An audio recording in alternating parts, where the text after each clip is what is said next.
députés, mesdames, messieurs, nous sommes particulièrement heureux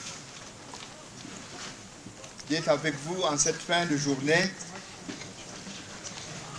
à l'occasion de cette 5e édition de la Fête du Café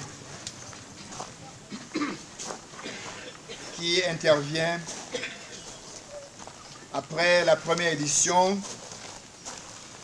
dont le thème était de la pépinière à la tasse, puis la deuxième édition, la femme à l'œuvre dans le café,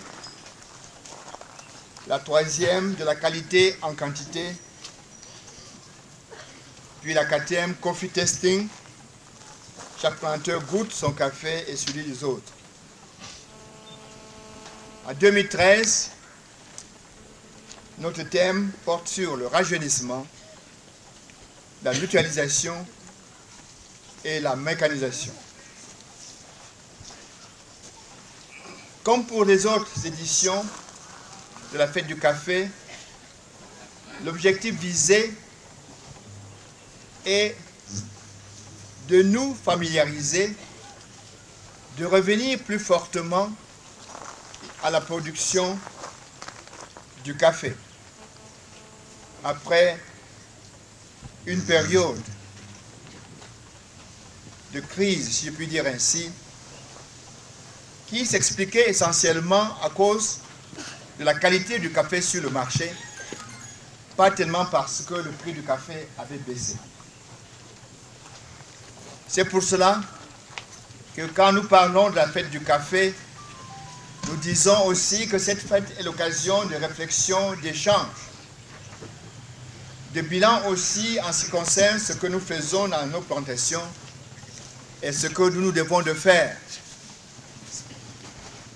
Comme nous le savons tous, dans la région de l'Ouest, et de nous particulièrement, nous avons assisté à un vieillissement du producteur. Parce que les jeunes, attirés par la ville, attirés par d'autres activités, n'étaient pas assez patients pour rester à côté de leurs parents, pour attendre une année avant de prétendre à quoi que ce soit. C'est pour cela qu'au moment où le gouvernement relance la filière café, l'accent est mis sur le rajeunissement des planteurs. Rajeunissement des planteurs en attirant les jeunes dans cette filière, en les intéressant aux activités agricoles en général. C'est pour cela que le thème de notre fête du café comporte le volet jeune.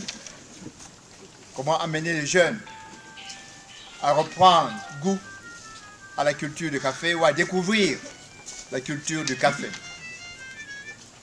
Dans ce cadre, nous avons rencontré, à travers les différents contacts et dans le cadre des activités qui sont les leurs,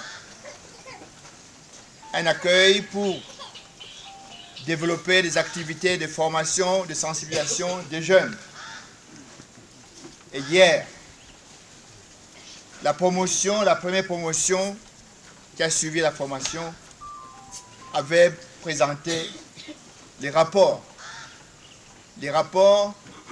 que ces jeunes ont élaborés au contact des plantations, au contact des coopératives, en rapport aussi avec tous ceux qui ont des activités dans la filière café, encadrés par un jeune ingénieur agronome.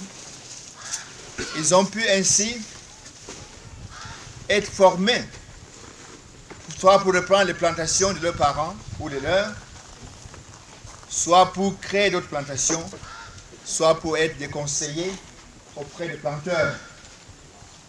Et je pense qu'il y a là une voie qui rassure et nous pouvons être confiants quant à l'avenir. Ceci d'autant plus que depuis que nous avons commencé cette fête du café, de plus en plus, ceux et celles qui avaient abandonné leur plantation reprennent les travaux, reprennent la culture du café ceux et celles qui n'y étaient pas engagés sont